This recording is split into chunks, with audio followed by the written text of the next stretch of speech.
Hello and welcome to another episode of I Bought a Business. I'm Erin Greger, sharing my journey of business buying. And now we are in the thick of things. This episode is another one I recorded. I'm going to share some footage from my car. Again, I'm going to apologize about the audio. I didn't check the mics. God, content creation 101. Sometimes these mics are fantastic, sometimes they suck. So unfortunately, you're getting a couple of episodes of where they suck. But all right, so here's what's happening as we get to this place, and again, why I wanted to share, where I'm at. I'm trying to talk through my craziness. So I have gone to the depths of what the hell did I do, of sobbing, of crying, of, there was a moment I was lying in bed, and I talked about this even with my husband, but he's like, well, I'm so sorry. I should have done this. I apologize. And he's like, well, you can't take it back now. It's done is done. So it's time to move forward, right? So I've already explained how much I hate relying on people from owing people money perspective. So I was dealing with that. And then what's really coming to fruition in this moment and in this video is I'm realizing how much I have to depend on these people. So, as I mentioned, I didn't know much about this industry. So now I've got these employees who they know everything. And I realize everything is riding on them. So if they decide to walk, I'm screwed. Like they will walk with all the clients. The clients have absolutely no loyalty towards me. There was one which I will share more. I had a feeling something was going down. In fact, I literally broke down sobbing, crying to the owner. It sounds so awful. It does get better, y'all, but this is just oh my gosh, this was just some really awful times because I had a feeling something was going down with one of these employees. I had a feeling. There was a very long conversation that happened on the first day I was there that was not around me. It was whispering in the back. I just had a feeling something was going to happen. And so it just set my nerves on fire. And always trust your intuition. You're going to hear more about that later on in this whole podcast. But I had a feeling something was going on. And so I knew at the time, I only had 3 employees. We've actually doubled the staff now. But at the time, I only had 3 employees. And 3 employees making all your income, like one goes down, that's a lot. Two goes down, you're screwed, right? And I had no idea how to hire new groomers. There's so much I didn't know. And so to be 100% reliant on someone, oh my gosh, y'all, this is like my worst place to be. Like 100% relying on someone uh, is a terrifying place for me to be. So the fact that I had 3 people I had to 100% rely on and know that at any given point, this whole deal could really be in a lot of trouble if any of them decide to leave. Like, I don't know what kind of relationship they had with the owner. I don't know what kind of relationship, like, I have no idea what's going on and going forward. So, this was just, it was really realizing like why I was so upset, why I wasn't sleeping at night, why all these feelings were just like bubbling up. Oh, because I'm living in my worst possible fear, owing people money and relying 100% on people to pay those people back through work, through time, got through it. But in this video, I'm really breaking down like the understanding of what I'm feeling and what's happening. And second, talking through the business model a bit. Again, I love going back on these videos because I realize like how overzealous I was. I mean, good for me on having some big, big goals.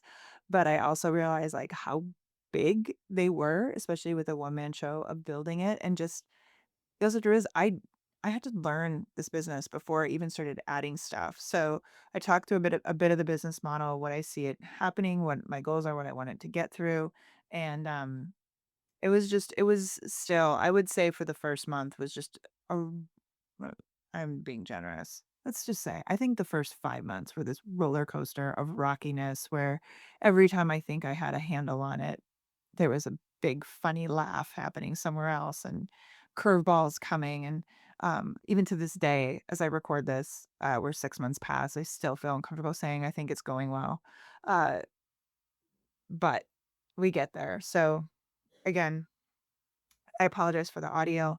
Just a little bit of footage of me realizing what's happening and what's going down.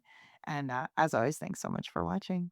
Growing your business may feel like a daunting task. Between a new AI tool every minute, social media, content marketing, knowing what to do and when to do it feels like a job in and of itself. And let's be honest, as a business owner, you're probably already wearing several thousand hats, and marketer is just a heavy one to wear. But what if I told you there's an easier way? And yeah, what if you only needed just 1 hour a day for marketing and learning how to grow your business? And that's what my community, the 1 Hour Marketer, is all about.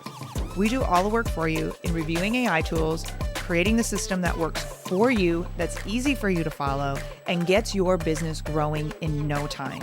We show you how to figure out what tools to use, what content method is best for your company, and how to grow into a place where you can start hiring people and enjoying your business again. Come join us over at the 1 Hour Marketer. Click the link in the show notes to learn more and join.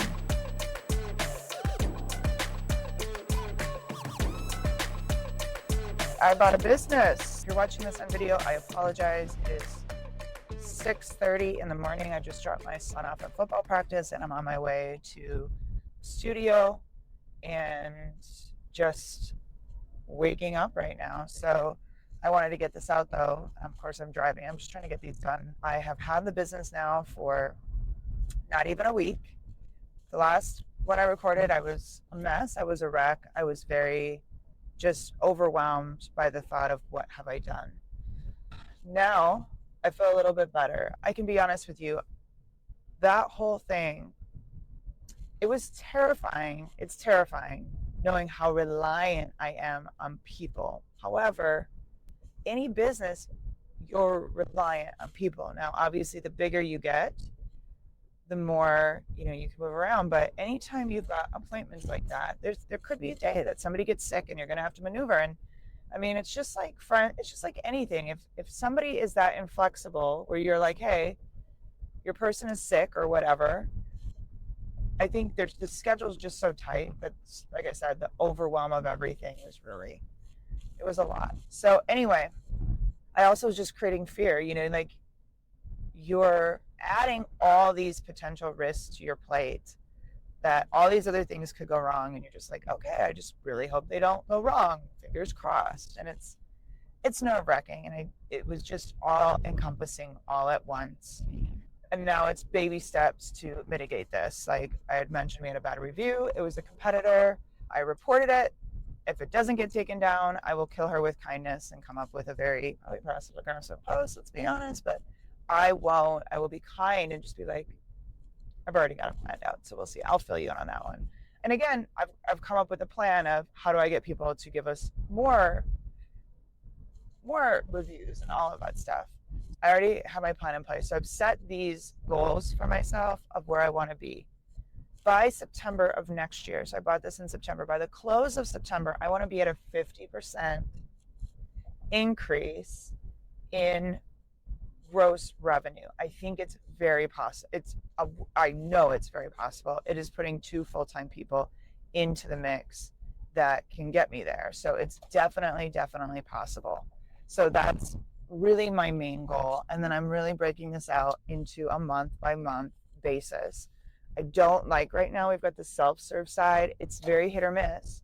And so by the end of the month, my goal is it's 2 weeks away. I think I can do this, implement a membership strategy for that, because we're about to get busy with that. I want people to schedule themselves. So with the membership, you're going to be able to schedule yourself. And what I want is just to create some sort of consistency with it. Because like on Saturday, it's feast or famine. It's like 5 people coming in for this and then none. So what I want for my members to be able to do is schedule themselves. That's one thing, and create the membership.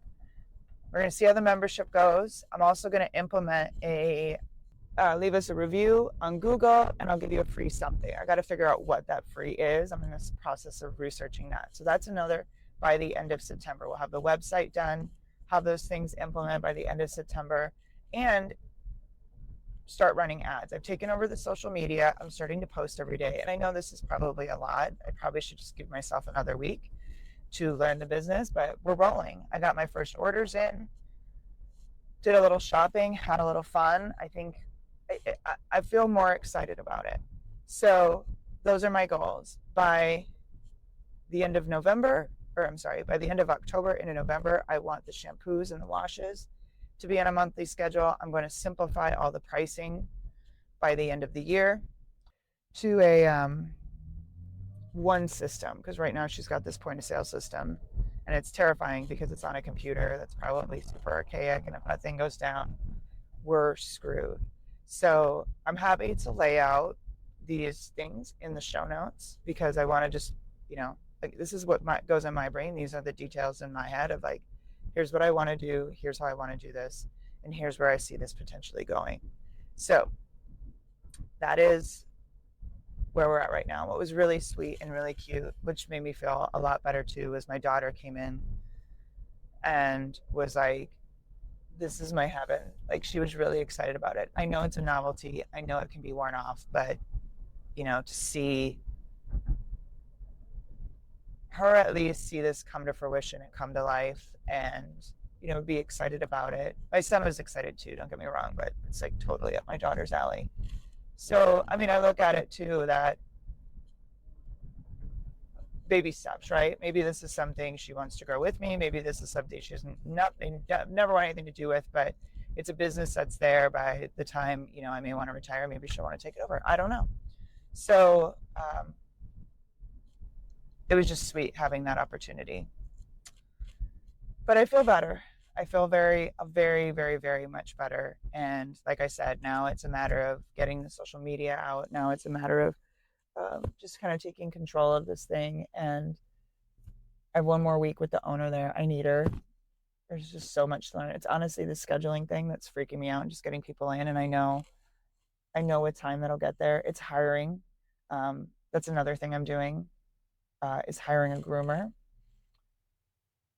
Honestly, with two full-time employees, if I can add two more full-time employees, a washer and a groomer, I'm at 50% increase almost. And then, that'll bring more people in from a sales perspective, and I can sell more merchandise. I can get more self washes. But I mean, like I said, the 50% thing over the next years is really an easy reach. And so that's just my slow roll of how do I increase this? How do I get that? We'll increase prices at the first of the year type of deal. So that is where we're at.